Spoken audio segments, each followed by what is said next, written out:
A quick search on the University of Illinois at Chicago's website diagnoses people who stalk celebrities as love obsession stalkers, a category that represents 20 to 25% of all stalking cases.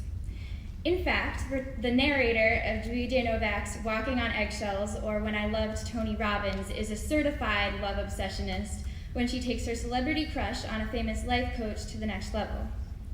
Everyone's got a little crazy in them, which is why we can all empathize with her if we don't necessarily condone her choices. I had seen his picture enough and read enough about him to know that I loved Tony Robbins, or so I thought at the time. When he came to our town, I found out where he was staying, and I knew people who worked at the hotel, and I knew he was a man who appreciated bold gestures, so I went for it. I entered the room where he was in the shower, wearing what I thought of as my best first impressions dress, and when he came out, he immediately asked me what I was doing there. "I'm here because I love you," I said. "Your feet," he said. "What are you doing? What is that?" "I'm walking on eggshells," I said. "To impress you. Isn't that your thing?" "No, my thing is hot coals," he said. "Walking on hot coals." "Oh," I said, embarrassed to have gotten wrong something that was so fundamental about him. Even though that's often how it goes, I realized since that we overlook the few things we're sure we already know. "Oh, I don't think I could ever do that." "Yes, you can," he said with the superhuman intensity that made me pursue him in the first place. God, he was like 10 human beings compressed into one. "You can do anything you put your mind to," said Tony Robbins. "Anything, you hear me? Anything, anything, anything." "I want to fuck Tony Robbins," I said. "That's what I want to do. I want to fuck Tony Robbins and look in his eyes and see that he's in love with me, too." He looked at me for a while.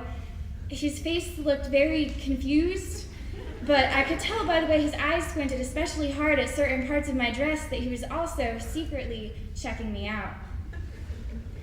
"No," he said. "What do you mean, no?" "It's just not going to happen," said Tony Robbins. "Yes, it is," I said, summoning and then faking more intensity than had ever been inside me before. "Yes, I am gonna fuck Tony Robbins." You are? You are. Something about my intensity awakened something inside him. The challenge fired him up in a way my looks, so far, hadn't. "Okay, but we gotta get serious," he said, staring at me with those eyes again. "We're gonna get you in the gym 6 days a week, 3 hours a day on a cross-training regimen. It's going to be brutal. Are you up to it?" "Yes," I said. "We're gonna get you hair extensions and super low-rise jeans and a little yellow tattoo of a lightning bolt on your hip, okay? Because that's what turns me on. Are you ready to do that?" "Yes," I said. "We're gonna get you reading this book, attending that seminar, learning all these interesting topics to talk about." "Yes," I said, yes.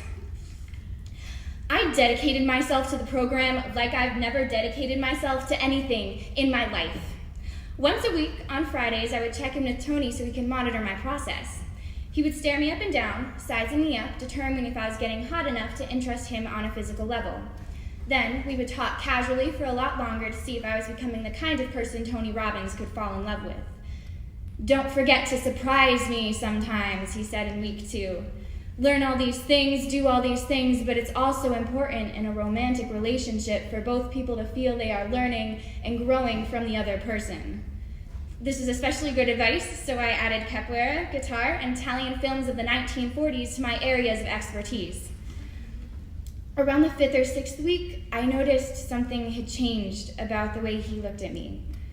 Tony Robbins, the motivator, the man I had fallen in love with, wasn't the only person looking at me anymore.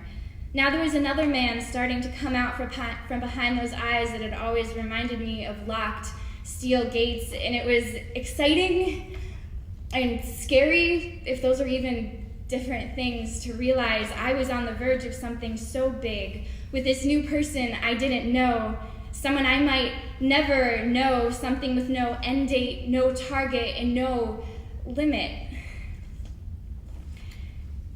In week 7, I called it off. He was very surprised. "You're so close. Come on, let's just finish the program. You can do it." "I know I can," I said, "but I don't know if I want to do it anymore." "You need to want it," he said. "You need to want it," I agreed. I told him I stopped because I realized I was turning love into an accomplishment, and he was turning accomplishment into love, and neither of those things would ever quite be the other.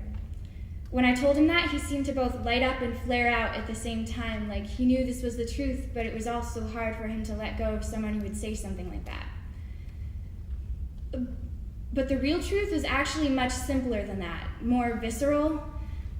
I just realized I was never going to get over the feeling I had when I first met him, like I was walking on eggshells.